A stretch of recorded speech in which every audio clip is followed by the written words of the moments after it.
Bonjour. Dans le cours d'aujourd'hui, on va parler de l'application de la théorie de champ cristallin. D'accord? Application dans la stabilité relative des structures. Alors, l'énergie de stabilisation du champ cristallin peut parfois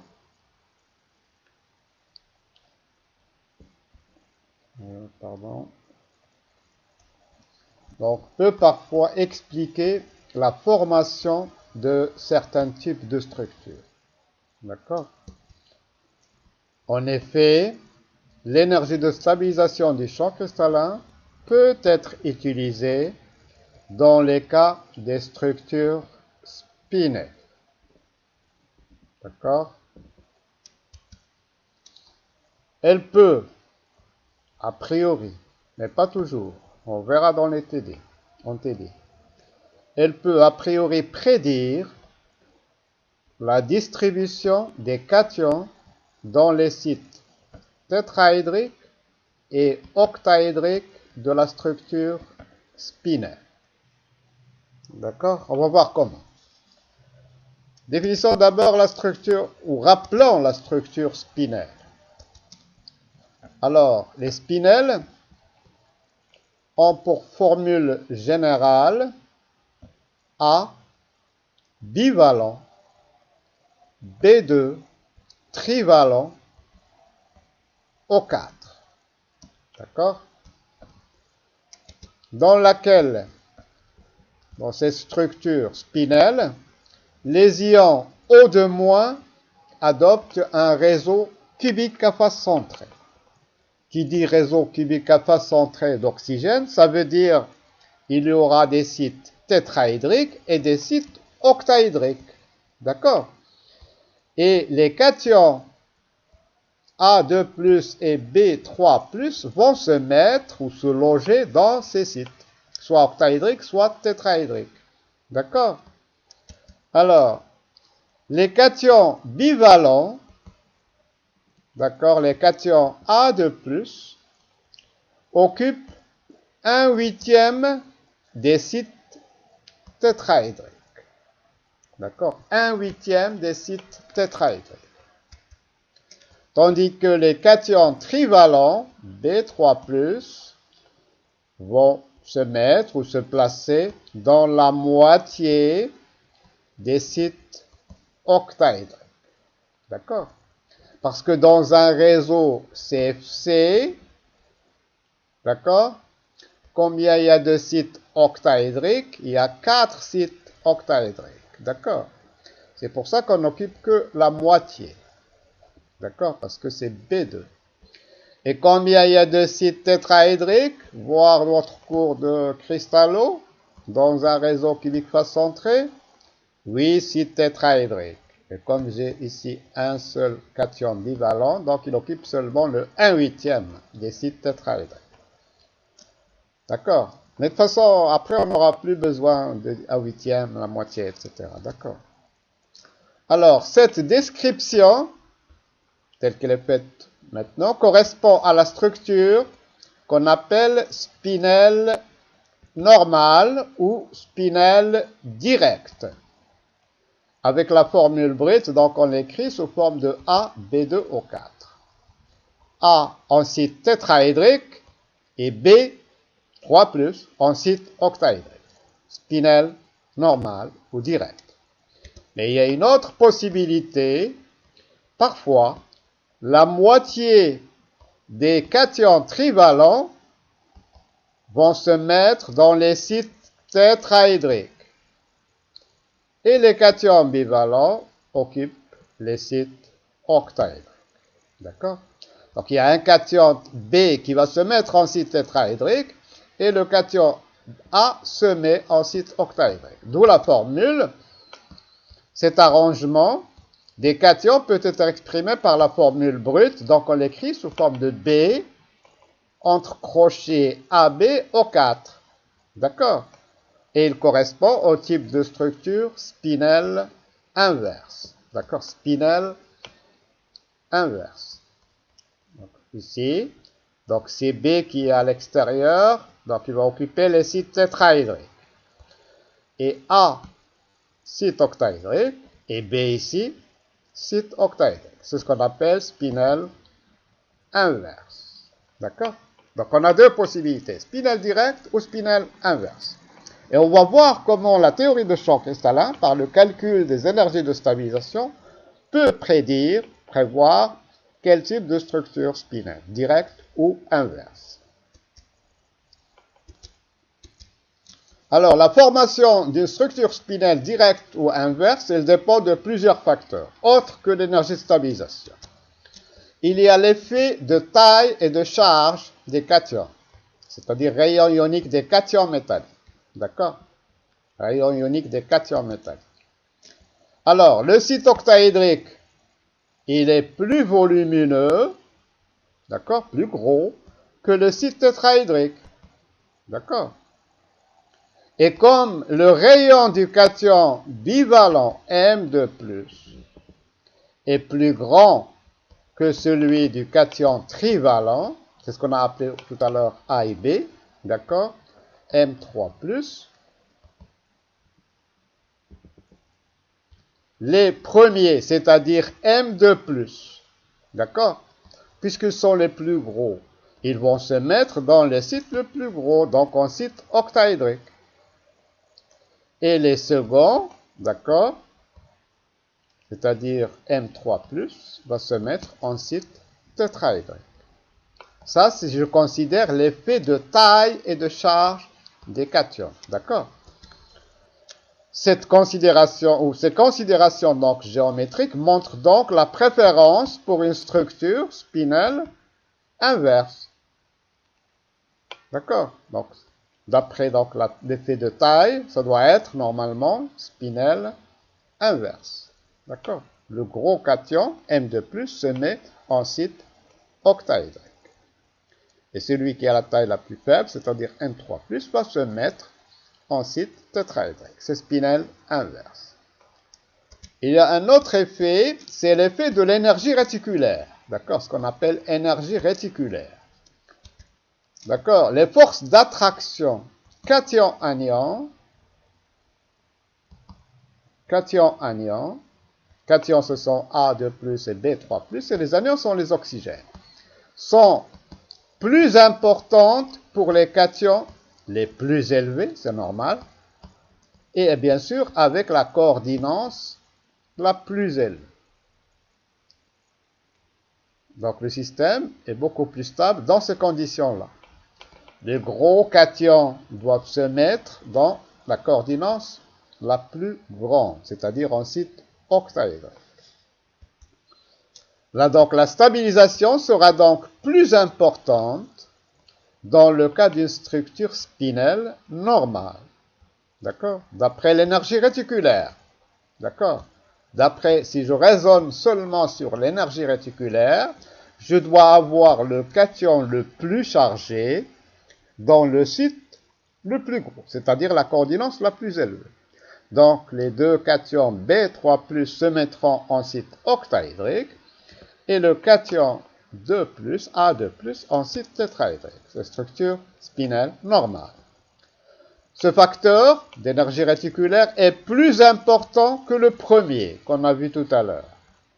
Et les oxydes de structure spinelle, où il n'y a pas de métal de transition, sans métal de transition, sont en général spinelle normale. D'accord? Maintenant, troisième facteur qui nous intéresse, c'est l'effet de l'énergie de stabilisation du champ cristallin.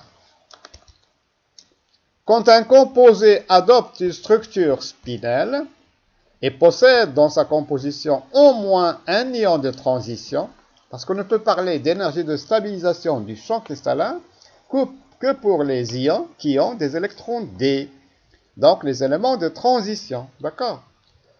Donc dans ce cas-là, il faut tenir compte de l'effet de l'énergie de stabilisation du champ cristallin, d'accord? Ceci permet de trancher entre la structure adoptée par le composé, spinelle directe ou spinelle inverse. On va voir. Il suffit de calculer les énergies de stabilisation du champ cristallin dans le cas du spinel direct et dans le cas du spinel inverse. Et la structure qui va être adoptée, c'est celle qui a l'énergie de stabilisation du champ cristallin la plus faible. Ce sont des valeurs négatives. D'accord? Exercice justement pour faire l'application numérique. Vérifiez par le calcul d'énergie de stabilisation que l'oxyde Mn3O4, qui a une structure spinelle, adopte une structure spinelle directe. Donc, on vous dit qu'il faut vérifier qu'il va adopter une structure spinelle directe. D'accord? On pouvait très bien poser la question autrement, parce que là, c'est guidé. Quel est le type de structure spinelle adoptée par l'oxyde Mn3O4? Donc, directement. Et c'est à vous de voir. Là, on vous dit qu'il faut vérifier que c'est une spinelle directe. On considère, dans vos calculs, que les ligands O2- du spinel créent un champ cristallin faible. D'accord? Champ cristallin faible. Alors, solution. Alors, écrivons d'abord les formules des deux types de structures spinelles. Donc, spinelle directe, on va l'écrire sous la forme M. Attention, le manganèse, dans ce composé, dans cet oxyde, il y a un manganèse au degré d'oxydation 2 et deux manganèses au degré d'oxydation 3. Votre cours de S5, je crois. Hein? D'accord? Pour avoir la neutralité. 2 fois 3, 6, plus 2, 8, c'est bon. Donc 8 plus. Et 4 oxygènes, donc 8 moins. D'accord? Et donc le cation bivalent se met en site tétrahydrique et les deux cations trivalents en site octaédrique. J'ai dit entre crochets, ce sont les ions qui se trouvent en site octaédrique. D'accord? Donc ça, c'est la formule de la structure spinelle directe. Maintenant, spinelle inverse, il faut l'écrire correctement, c'est le cation Mn3+, d'accord, qui se met en site tétrahydrique, d'accord, Mn2+, en site octaédrique, et Mn3+, qui reste en site octaédrique, d'accord, spinelle inverse. Donc, on doit trancher ou vérifier que Mn3O4 adopte spinelle directe, c'est-à-dire cette formule-là. D'accord? Alors, on aura besoin des configurations électroniques des ions Mn2+, et Mn3+, dans le calcul des énergies de stabilisation du champ cristallin, qu'on a vu la semaine dernière, ou bien il y a 2 jours. D'accord? Donc, le manganèse Z égale 25, d'accord? Donc, la configuration argon 4s2, 3d5. Manganèse 2+, j'enlève donc 2 électrons, donc 4s0. Ce qui m'intéresse, c'est 3d5, d'accord? Et le manganèse 3+, j'enlève 3 électrons, donc ça va me rester, ce qui m'intéresse, 3d4. D'accord? Donc, j'aurai le manganèse 2+, c'est 3d5, manganèse 3+, c'est 3d4. Alors, je vais calculer les énergies de stabilisation des ions. Énergie de stabilisation du manganèse 2 en site tétrahydrique, les énergies de stabilisation du manganèse 3 en site octaédrique, l'énergie de stabilisation du manganèse 3 en site tétrahydrique, le manganèse 2 en site octaédrique, manganèse 3 que j'ai déjà calculé ici en site octaédrique. D'accord? C'est des calculs des énergies de stabilisation. D'accord? Alors, l'énergie de stabilisation du manganèse 2,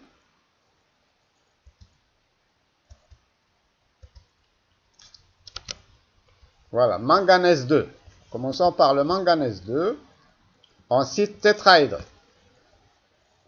Manganèse 2, on a dit que c'est 3d5. 3d5. Donc 5 électrons de l'ion libre. Et en site tétrahydrique, donc j'ai E et T2. Je ne vais pas expliquer pourquoi, on l'a déjà vu. Et je remplis avec 5 électrons en champ faible, on a dit. Les ions O de moins, on a posé que c'était créer des champs faibles. Donc, premier électron, deuxième électron, on est en train de réviser en plus. Troisième électron, quatrième électron, cinquième électron, champ faible. Donc, l'énergie de stabilisation du champ cristallin du manganèse 2, c'est-à-dire D5 en champ tétraédrique égale, si vous vous rappelez, donc c'est 2 fois énergie multipliée par moins 3 sur 5 delta T, plus 3 fois multiplié par 2 sur 5 delta T. D'accord? Voilà. Donc l'énergie de stabilisation du manganèse 2,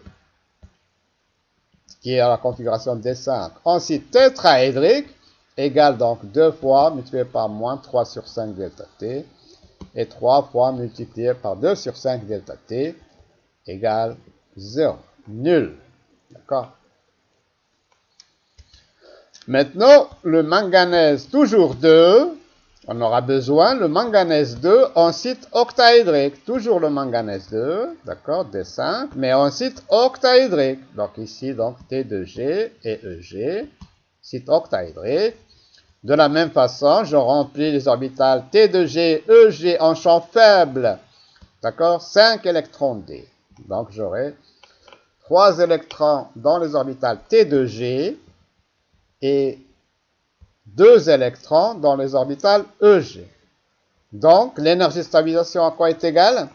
C'est 3 fois moins 2 sur 5 delta octaédrique, plus 2 fois multiplié par 3 sur 5 delta, s'il y a 2, multiplié par 3 sur 5 delta T, delta octaédrique, pardon, et ici il y a 3 électrons, multiplié par moins 2 sur 5 delta octaédrique. C'est très simple, ce qu'on a vu la semaine dernière, il y a 2 jours. Donc l'énergie de stabilisation du manganèse 2 en site octaédrique, c'est-à-dire site 6, égale donc 3 fois moins 2 sur 5, égale, si on fait la somme, moins 6 sur 5 delta octaédrique, plus 6 sur 5 delta octaédrique, donc égale 0. Et à chaque fois, je cherche mon style, donc égale 0, pardon, ici. Donc, le manganèse 2, que ce soit en site tétraédrique ou en site octaédrique, son énergie de stabilisation est nulle, parce que c'est une configuration D5. Il me reste maintenant le manganèse 3, en site tétraédrique et en site octaédrique. D'accord? Le manganèse 3, il a une configuration 3D4. D'accord? Et on remplit avec 3 électrons en champ octaédrique, T2G, EG. Donc, un électron, deuxième électron, troisième électron, champ faible, donc quatrième électron, bon, EG. Et l'énergie de stabilisation, je vais aller plus rapidement, donc c'est 3 fois multiplié par moins 2 sur 5 delta octaédrique, plus 1 multiplié par 3 sur 5 delta octaédrique. D'accord? Ce qui est écrit en haut. Manganèse 3 de configuration D4 en coordinant 6, c'est-à-dire en octaèdre, égale 3 fois moins 2 sur 5 delta octaédrique plus 1 fois égale moins 3 sur 5 delta octaédrique. Même chose maintenant pour le tétraèdre. D4 en site tétraédrique. D'accord? D4 en site tétraédrique. Et ici, champ tétraédrique. Donc, on met 4 électrons. Je vais aller plus rapidement. 1, 2, plus vite. 3, 4. L'énergie de stabilisation, c'est 2 fois moins 3 sur 5 delta T plus 2 fois multiplié par 2 sur 5 delta T. D'accord? Voilà. Donc, en site 4, 2 fois, etc. Si on fait la somme, donc ici, moins 6 sur 5 delta T, ici, plus 4 sur 5 delta T, c'est moins 2 sur 5 delta T. D'accord? Alors, maintenant, écrivons l'énergie de stabilisation du spinel. Direct. Spinel direct. Donc, à quoi est égal? L'énergie de stabilisation du spinel direct. C'est l'énergie de stabilisation du manganèse 2 en site tétraèdre. Plus l'énergie de stabilisation du manganèse 3 en 6 octets. Mais il y a deux manganèse 3. Donc c'est plus 2 fois l'énergie de stabilisation du manganèse 3 en 6 octets. D'accord? Voilà, donc c'est l'énergie de stabilisation du manganèse 2 en site 4, plus 2 fois, parce qu'il y a 2 manganèses, attention, énergie de stabilisation du manganèse 3 en site 6. Et on remplace. Alors, le manganèse 2 en site 4, on a dit, on l'a calculé, c'est 0. Plus 2 fois ce qu'on a trouvé pour le manganèse 3 en site 4, c'est moins en site 6, pardon, c'est moins 3 sur 5 delta octaédrique. Donc, égale moins 6 sur 5, égale moins 1,2 delta octaédrique. Très bien. C'est fini. C'est l'énergie de stabilisation du spinel direct. Et maintenant, il me faut l'énergie de stabilisation du spinel inverse pour que je puisse comparer et trancher. Structure spinel inverse. Donc, à quoi est égal l'énergie de stabilisation? C'est l'énergie de stabilisation du manganèse 3 en site 4, plus l'énergie de stabilisation du manganèse 2 en site 6, octaédrique, plus l'énergie de stabilisation du manganèse 3 en site 6. D'accord? Donc, l'énergie égale l'énergie de stabilisation du manganèse 3 en site 4, plus manganèse 2 en site 6, plus le manganèse 3 en site 4. En site 6, pardon. D'accord? Alors, le premier, le manganèse 3 en site 4, qu'on a calculé tout à l'heure, c'est moins 2 sur 5 delta T. Le deuxième, c'est D5 en site 6, c'est 0. Tout ça, on l'a déjà calculé. Il suffit de remplacer maintenant. C'est 0. Et il me reste le manganèse 3 en site 4, qu'on a calculé, en site 6, pardon, qu'on a calculé tout à l'heure. C'est moins 3 sur 5 delta octaédrique. Donc, pour que je puisse comparer, ici, c'est pour spinel direct, j'ai moins 1,2 delta octaédrique, d'accord? Et ici, j'ai delta tétraédrique et j'ai delta octaédrique. Il faut bien avoir une même unité. Donc, je vais convertir delta tétraédrique par delta octaédrique pour que je puisse comparer. Donc, égale moins 2 sur 5, multiplié, ce que j'ai dit donc la semaine dernière, ou dans le cours précédent, 4 sur 9 delta octaédrique. D'accord? Donc, on fait l'application numérique de tout ça et on trouve moins 0,78 delta octaédrique. Maintenant, je peux comparer. Spinel direct, c'est moins 1,2 delta octaédrique. Spinel inverse, c'est moins 0,78 delta octaédrique. Quelle est la valeur la plus faible? C'est pour spinel direct. Quelle est donc la structure la plus stable? C'est elle qui a la valeur d'énergie de stabilisation la plus faible. Donc, spinel direct. D'après la théorie de champ cristallin. Donc, on vient donc de démontrer que l'énergie de stabilisation du spinel direct qu'on a trouvé moins 1,2 est inférieure à l'énergie de stabilisation du spinel inverse qui est moins 0,78. Donc, on peut trancher. D'après la théorie de champ cristallin, Mn3 ou 4 adopte une structure spinel directe. D'après la théorie de champ cristallin. Mais est-ce que ceci est en accord avec l'énergie réticulaire? Oui, parce que le cation trivalent Mn3+, se met en site octaédrique. D'accord? Plus grande charge, la plus grande charge dans le site le plus volumineux. Donc, en accord avec ce que je l'ai dit pour l'énergie réticulaire. Mais est-ce que c'est en accord avec la taille des ions? Non. Parce que normalement, le cation Mn3+, a un rayon plus faible, on a dit que Mn2+, il doit se mettre en site tétraédrique. Donc, en désaccord avec l'effet de taille et de charge des ions. D'accord?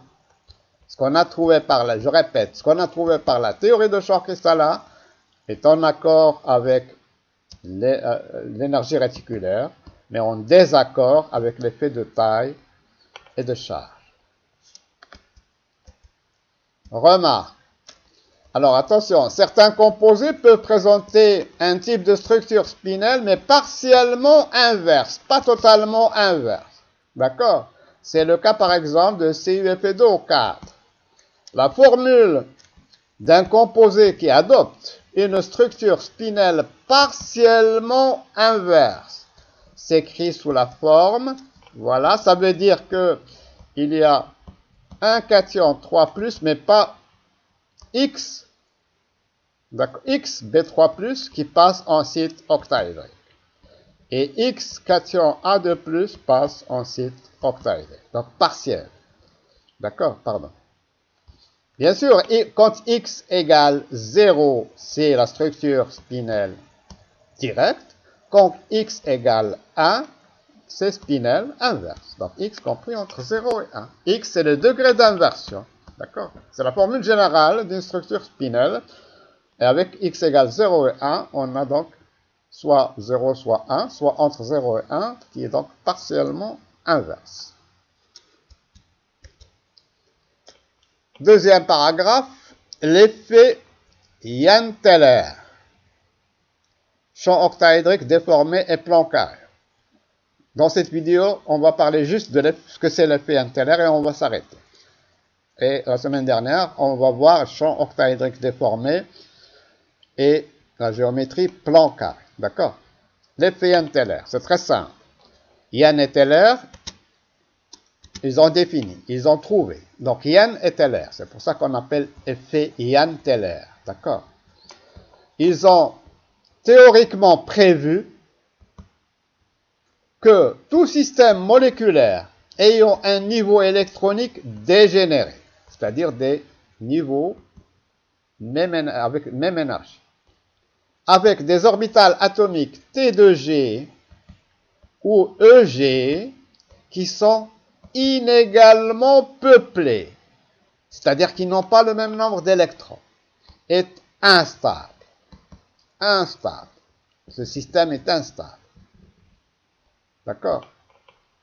Je répète, Jahn et Teller ont démontré que pour tout système dans lequel vous avez un niveau dégénéré c'est un niveau où il y a plusieurs énergies, même énergie. Par exemple, T2G, même énergie. Et un niveau EG. D'accord? Alors, il dit, Jahn et Teller, ils ont démontré que pour tout système, qui ont donc ces deux niveaux dégénérés, mais qui sont inégalement peuplés, ces orbitales sont inégalement peuplées. Alors, dans ce cas-là, s'ils sont T2G inégalement peuplés, le système est instable. D'accord? Le système va se déformer automatiquement. Si EG sont inégalement peuplés, le système est instable, d'après Jahn et Teller. Inégalement peuplé, je vous donne un exemple. Si j'ai ici un électron, d'accord, un D1 pareil, un électron. Voilà, les orbitales T2G sont inégalement peuplées. Dans une orbitale, il y a un électron et ici, il n'y a pas d'électron. Donc, il y a l'effet Jahn-Teller et il y a déformation, ce qu'on va voir tout à l'heure, de l'octaèdre. C'est instable, d'après Jahn-Teller. Donc, il se déforme, c'est ce que j'ai dit tout à l'heure, pour abaisser sa symétrie. Ça ne va plus être un octaèdre parfait. Et lever la dégénérescence des orbitales T2G et EG, qu'on verra la semaine dernière. C'est-à-dire qu'il y aura déformation et ces trois orbitales T2G, on verra après, hein, je le dis, mais vous l'oubliez. Ces trois orbitales T2G n'auront plus la même énergie.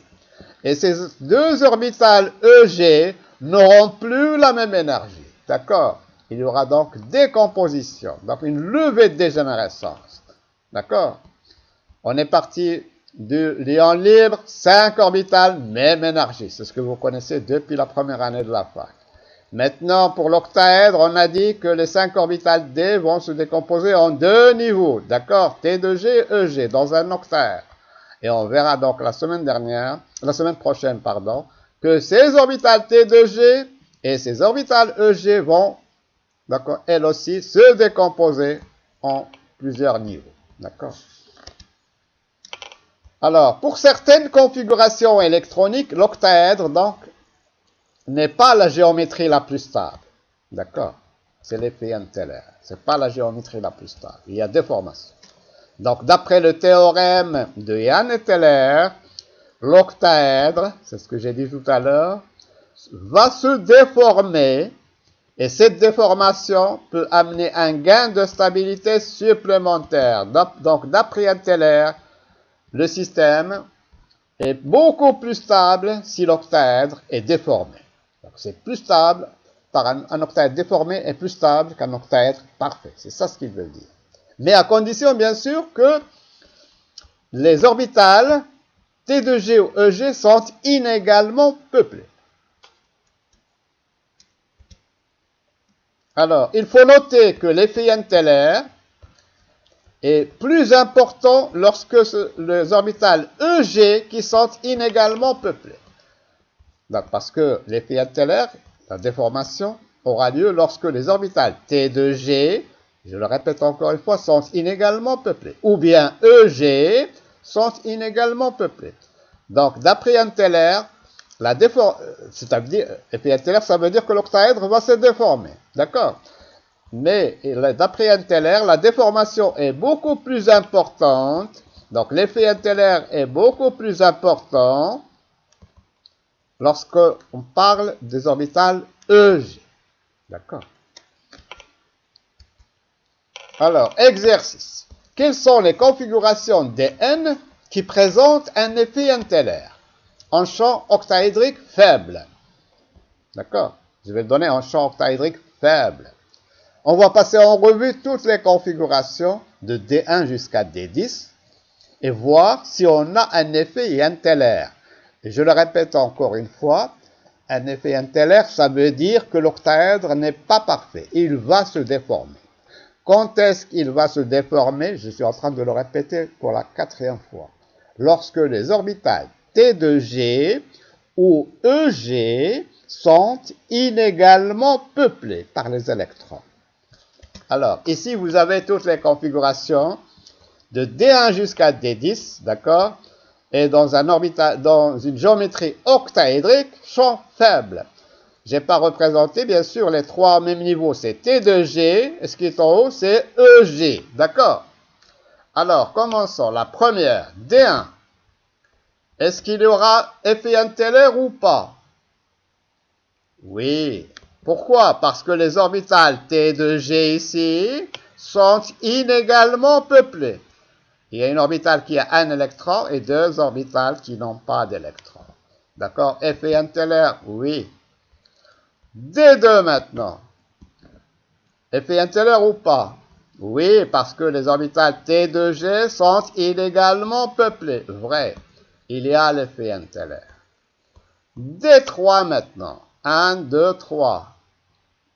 Les orbitales T de G sont également peuplées. Donc, pas d'effet Teller. D'accord? Les orbitales T de G sont également peuplées. Donc, pas d'effet Teller. Ici, D4 en champ faible. 1, 2, 3 et le quatrième en EG. Est-ce qu'il y aura effet Teller? Est-ce qu'il y aura déformation? Oui. Pourquoi? Parce que les orbitales EG sont inégalement peuplées. D'accord? Donc, vrai, il y a l'effet Teller. D5 maintenant.